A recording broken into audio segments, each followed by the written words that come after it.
Vamos a pasar ahora con la sección del alimento. Ya se encuentran con nosotros nuestros compañeros Adrián Ramírez López y también Astrid Virginia Flores Fuerte, a quien les damos la entrada y también les deseamos que pues que estén teniendo un excelente día. Muy buenos días, Astrid, muy buenos días, Adrián. Gracias, Aníbal, Anaí, qué gusto estar con ustedes como cada semana. Igualmente esperemos que estén teniendo un gran día y pues también un saludo ahí a toda la audiencia que nos está escuchando y viendo a través del canal de Contralínea. Hola, Anaí, Aníbal, amigos de Contralínea, pues aquí navegando en los ríos de México. Ya estos ríos caudalosos no llevan agua prácticamente, llevan autos y aquí vamos desde el río Consulado transmitiendo para Contralínea. Buen día. Buen día a ambos y bueno, con esa particularidad, ahora Adrián transitando la Ciudad de México. El día de hoy tenemos el tema con ustedes sobre el caso del Ceferezo 14 y las violaciones a derechos humanos y el silencio de las autoridades. Les paso la palabra para quien la quiera agarrar en torno a este tema y también a que nos digan pues cuáles han sido estas violaciones a derechos humanos en este Ceferezo número 14. Gracias, Aníbal, Anaí. Pues justamente yo creo que lo que está pasando en el Ceferezo 14 de Durango no es un hecho aislado. Hemos venido denunciando a través de este espacio que ustedes nos brindan, pues esta situación de violaciones a derechos humanos que ha pasado en diferentes centros penales del país. Entonces, pues hay que preguntarnos, pero sobre todo preguntarle a las autoridades qué están haciendo para atender estas denuncias que se han presentado, qué están haciendo para atender estas quejas e investigar. Y a pesar de que no es un hecho aislado, sí nos llama la atención que ya más de una treintena de familiares se ha acercado para pedir el apoyo y lo más preocupante es que siguen llegando cada vez más y más personas denunciando pues las malas condiciones en las que se encuentran los internos dentro de este penal. En primer lugar, pues la cuestión de la salud, que pues es una constante que se ha denunciado en distintos centros del país, que no se les da la atención médica que se necesita, que no se les brinda el medicamento o este es muy escaso el que les dan, y la familia debe de pagar por este medicamento, este poco medicamento que les llegan a brindar dentro del centro, los familiares lo pagan y aparte lo compran por fuera lo que les haga falta, es decir, no se está garantizando el derecho a recibir atención médica, a recibir el medicamento para tratarse, siendo los familiares pues los que absorben estos gastos que aparte de todo lo demás que tienen que pagar, pues ya se suma, ¿no? A todo el gasto que tienen que hacer. Y en segundo lugar, también los familiares específicamente de este centro han denunciado la insalubridad en el tema del agua, que al ser un agua que es tratada les ha ocasionado problemas en la piel y además pues han expresado que esa misma agua con la que se bañan es la misma que les dan de tomar a los internos, lo que les ha ocasionado ya problemas intestinales como tifoidea y problemas en la piel, lo cual pues no fue atendida adecuadamente por el personal médico y pues las familias han tenido que hacerse cargo desde fuera para ver cómo ellos llevan pues lo que ellos creen que es conveniente para que ellos puedan tratarse de estas enfermedades que han surgido y también pues el tema de la alimentación, ¿no? Que es otra cuestión muy recurrente y específicamente ellos han denunciado que no se les da la comida, que ellos deben de pagar por esa comida y aproximadamente tan solo en pura comida los familiares deben de destinar cerca de 2,100 pesos para que puedan pagar la comida dentro del penal y eso solamente para quienes tienen tienda, que es esta pequeña como cooperativa que se hace, que ellos mismos forman dentro del centro, pero que con precios sumamente altísimos y que pues muchos no tienen la solvencia para poder comprar en la tienda. Y esto pues para quienes pueden comprar, pero para quienes no pueden comprar la comida, pues se ve un poco más difícil la situación porque pues no comen o comen muy poco y esto también ya ha llevado a una situación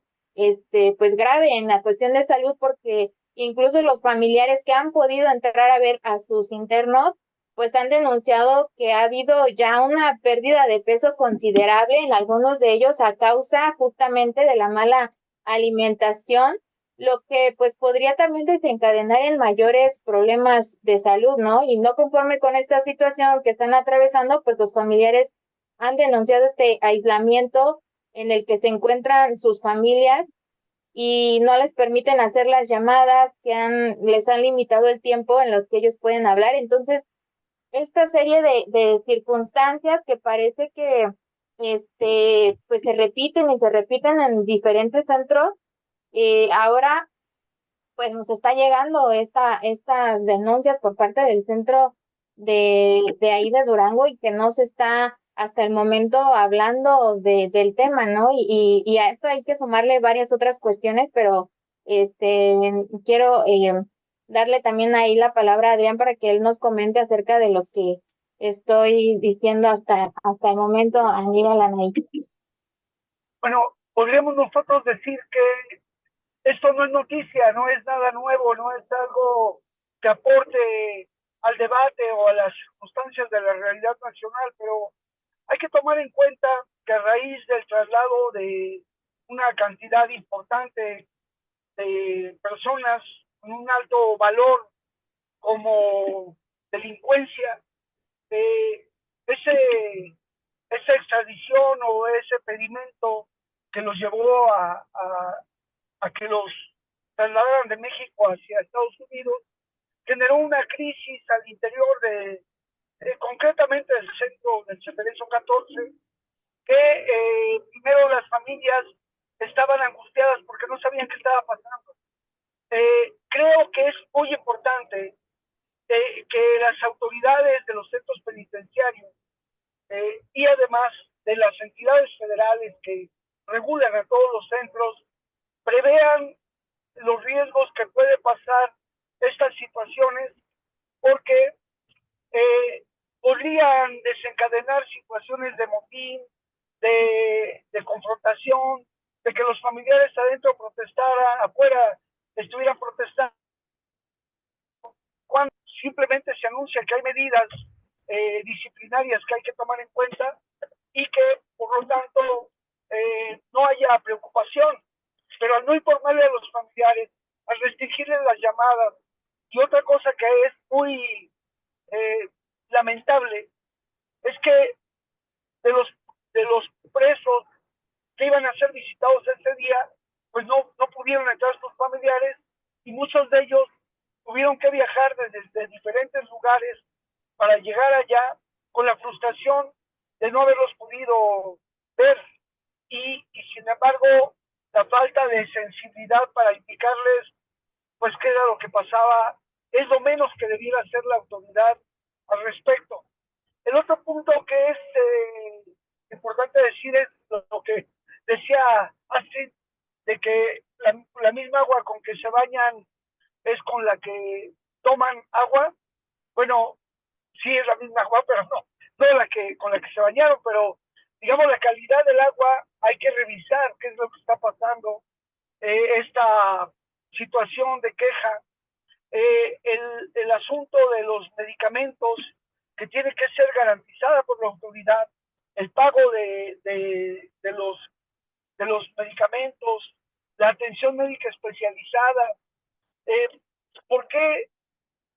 no hay esta acción más enérgica de parte de las autoridades, de todos los órdenes de gobierno que tienen que ver con la situación penitenciaria,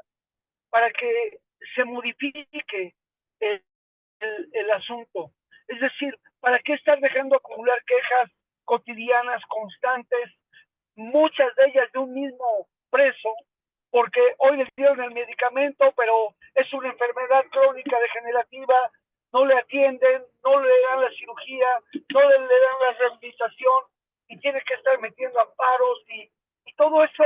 es un costo para el erario ¿Por qué? Porque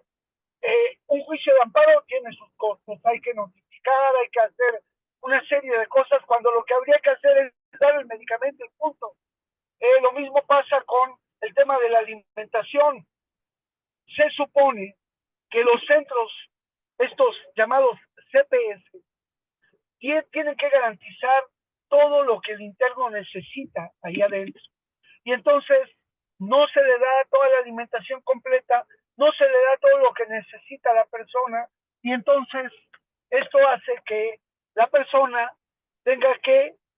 pedirle a la familia que le deposite para poder gastar. Y el llamado es a las autoridades para que con Profeco se vea que tienen que darse los precios del mismo costo que se dan afuera, incluso como son compras consolidadas, porque hay una gran cantidad de presos, podría encontrarse ahorros y esto ayudaría mucho a la gente. ¿Por qué? Porque la pena se convierte en trascendental. Ellos le llaman personas privadas de su libertad. Eso suena muy bonito, porque lo único que está restringido en sus derechos es el derecho a la libertad de la persona. Sin embargo, se traduce en una pena trascendental cuando la familia se ve afectada y tiene que pagar, tiene que enviar los recursos para que se pueda mantener la persona en prisión. Ahí están las denuncias donde están mencionando cómo han bajado de peso los presos, cómo se les ha restringido las llamadas, cómo se les ha impedido las visitas y no se le avisa al familiar diciéndole, mire, no venga porque va a tener esta dificultad. Ellos sabían de antemano, esos operativos no son así como inmediatos, con unas cuantas horas podrían haberle avisado y con ello evitar tantos gastos de la persona y sus familiares. Entonces, Anaí, Aníbal, creo que hay que tomar en cuenta que no es solamente un asunto de que el preso se le beneficia o se le apoya y mucho menos, sino es los gastos que el erario hace y que a nosotros nos cuesta como sociedad y como país en un asunto que no contribuye a garantizar los derechos de las personas privadas de su libertad y distrae recursos que tenemos como pueblo nacional. Claro, Adrián, Astrid, sin duda alguna es muy importante porque lo que estamos viendo en estos temas que nos vienen presentando, pues es una violación sistemática a las reglas Mandela que también anteriormente ya nos habían presentado, que pues son estas condiciones mínimas en que deberían de estar las personas que se encuentran privadas de su libertad en estos centros que pues pretenden ser de reinserción, pero que pues ya veíamos que tampoco lo son. Yo quería preguntarles, el hecho de que en este tipo de centros particularmente en el Ceferezo 14, estén perfiles considerados por las autoridades como de alto rango, como es el caso de José Antonio Yepes Ortiz, alias El Marro, pues ¿cómo incide este tipo de perfiles que pues son considerados como de alto rango en la forma también en que pues se llevan a cabo los filtros y que también eso pues tendría un impacto en pues los demás presos o las demás personas que se encuentran recluidas en estos centros y también tiene un peso para sus familias? Entonces la pregunta sería cómo incide y si de verdad debería de haber una incidencia en este tipo de cuestiones. Sí, déjame comentar brevemente. Hay que tomar en cuenta que son muy pocos los presos que tienen una capacidad de corrupción, de generar problemas al interior, porque son pocos los que realmente tienen tanto recurso como para poder tener ciertos privilegios, pero la mayoría está siendo afectada y ese es el problema. Lo que nosotros requerimos precisamente es el análisis adecuado de la pena para evitar que las personas no sean juzgadas por el mismo delito. Simplemente hablar de delincuencia organizada, hablar de secuestro, lleva a prisión a personas que ganaron unos pesos presionados con temor porque los podrían matar o hacerle algo a sus familias, enganchándolos a estos grupos delincuenciales mientras los grandes capos siguen afuera o negocian para que les den beneficios mientras la gente allá queda en prisión. Y ese es el tema más fundamental que debe de tomar en cuenta nuestra teleaudiencia, y que hagamos hacer llegar a las autoridades del gobierno de México para que se modifique esta situación, Anaí. Así es, Adelante. bueno, también comentando, ¿no? Esto que hablábamos del tema de las visitas, yo creo que también eso es algo que se tiene que revisar, precisamente hablando de esta incidencia, lo que pasa cuando los familiares llegan a visitar a sus internos y que les hacen esta prueba de las manos para revisar si no tienen algunos restos de sustancia o algo por el estilo, y esta prueba de rayos X, creo es, para ver pues si no llevan algo que pueda ser prohibido para entrar, sin averiguar más allá. Creo que se tiene que revisar también este tipo de pruebas que se hacen, investigar también qué tan eficaces son y qué sustento tienen estas pruebas, porque el simple hecho ya de agarrar las llaves o agarrar las monedas que llevan dentro de sus bolsos para sacarlas y que les hagan la revisión, ya con eso, si les pasan la prueba, ya va a salir positiva y con esa excusa les niegan las visitas. Y entonces, pues ya eso causa un estrago, como decíamos, en lo económico, pero también en lo emocional, porque cuántos kilómetros no recorre una persona para ver a su familiar en el centro. Entonces, eso también creo que se tiene que revisar y que valorar la efectividad de estas pruebas para, pues, evitar no transgredir este derecho de visita. Y pues todo esto nos ha llevado también a preguntar qué es lo que están haciendo las autoridades para investigar lo que está pasando en el caso de Durango, cómo se inicia este proceso de investigación, si los familiares pues ni siquiera habían podido poner su queja ante la Comisión Nacional de Derechos Humanos, ¿no? Afortunadamente, ya ahorita, gracias a una reunión que sostuvimos con ellos y con algunos de los familiares precisamente del centro, que tuvimos una reunión con la tercera visitaduría, pues ya se están recibiendo las quejas y se está empezando a asesorar para también las familias sepan cómo hacer estas quejas, y se están haciendo las gestiones para averiguar qué es lo que, en primera instancia, pues qué es lo que está pasando, ¿no? Respecto a esto. Pero sí debemos de señalar pues preguntar, ¿no? ¿Cómo es posible que la comisión diga que no tiene ninguna queja de este centro, que incluso ya fueron a hacer su visita y que nadie les dijo nada, no hubo una queja? Pues esto es obvio, porque ellos, pues por miedo, por alguna cuestión, no van a decirlo, menos estando dentro del penal, ellos no van a decir nada, y el único medio que ellos tienen para alzar la voz es a través de sus familias. Y si ahora ellos no pueden hablar con sus familiares por teléfono, si los familiares han dicho que los notan ya diferentes, ¿no? En su manera de comunicarse, como más cohibidos, más callados, ya no pueden hablar, pues obviamente a ellos los ponen en una situación de alerta de que algo está pasando dentro del penal y que se tiene y que se pide que se averigüe. Y creo que es a través de los familiares el único medio que ellos tienen para hacer sus denuncias y decir lo que está pasando. Pero vuelvo a lo anterior, ¿no? La comisión no había tenido quejas porque ni siquiera se estaban recibiendo. Cuando los familiares llamaron para hacer sus quejas en la comisión por vía telefónica, el personal que les atendió no les permitió hacer su denuncia, no les permitió hacer su queja.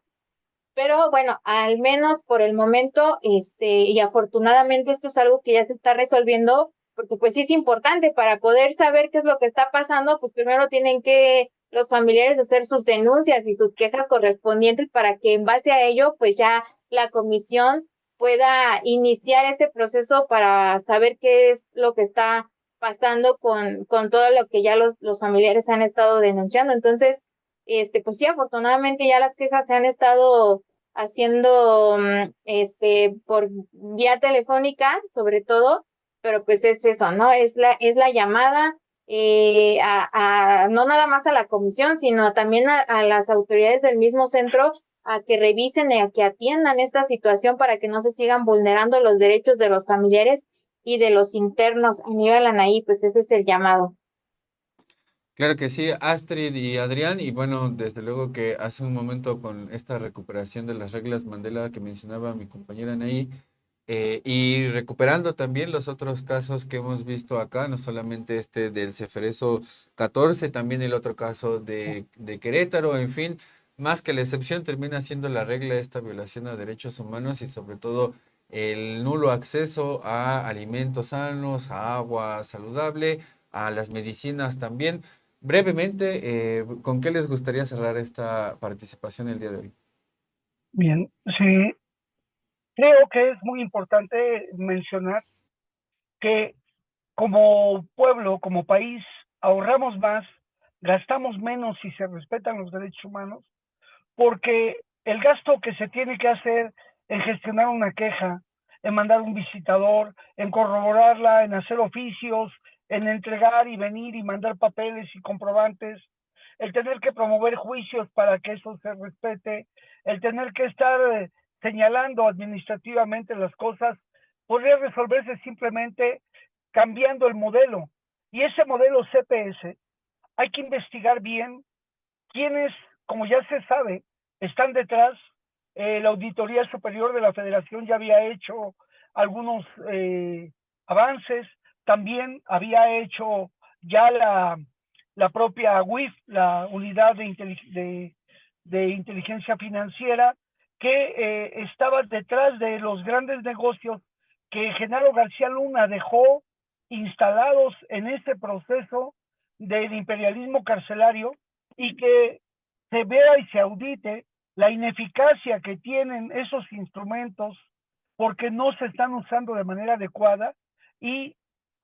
sirven simplemente para negarle el acceso al centro penitenciario de manera discrecional a las personas. Hay que entender que el contacto con los familiares es fundamental y por eso debe de promoverse, y agradecemos mucho también a la CNDH desde la presidencia hasta la tercera vistaduría, que una vez que se detectó esta situación, se dieron a la tarea de inmediato de atender a los familiares, y creo que esto nos llevará a buen puerto. Sí, es, y luego, Gracias. bueno, también como Sí, sí, sí. comentario final, pues con motivo del 8 de marzo, que ya ¿Me es escuchan? mañana, pues también hacer ese comentario, ¿no? De ese llamado a las autoridades también a que revisen el tema de las mujeres en reclusión que han sido víctimas de tortura sexual al momento de su detención y ya durante su estancia en los centros. Hay que hacer también ese llamado para que la comisión y la CEAP también revisen estos casos que como el caso de Jessica Vázquez Fonseca sigue ahí en el limbo en la CEAP, que no se le ha otorgado la reparación de daño por todo lo que ella pasó, que si recuerdan ella fue detenida injustamente y después de tantos años liberada, pero pues ya quedó con ese estrago que le dejó la tortura sexual que ella vivió. Entonces también ese es el llamado con el motivo del 8 de marzo, a que las autoridades también presten atención a lo que está pasando en los centros de reclusión femenil, lo que está pasando también en el Centro Penal de Cuatrán del Río de Morelos, donde ya se ha registrado, si no mal recuerdo, cerca de 16 muertes. Entonces, todo eso es lo que se tiene que revisar y atender en cuanto antes de que esta situación se agrave aún más. Aníbal Anaí, pues ese es el llamado a las autoridades a que se investigue y que se atienda. Claro que sí, y bueno, ya está esta denuncia puesta aquí en el programa de la revista Contralínea para que se pongan las cartas en el asunto y se atienda esta situación que no es particular de uno solo, sino más bien, como decía hace un momento, hay varias expresiones y varios ejemplos de esto. Astrid y Adrián, les agradecemos por la participación el día de hoy y esperamos seguir contando con ustedes el siguiente viernes. Les deseamos una excelente tarde y buen fin de semana. Gracias, Gracias. buen fin de Un fuerte semana, un abrazo. abrazo.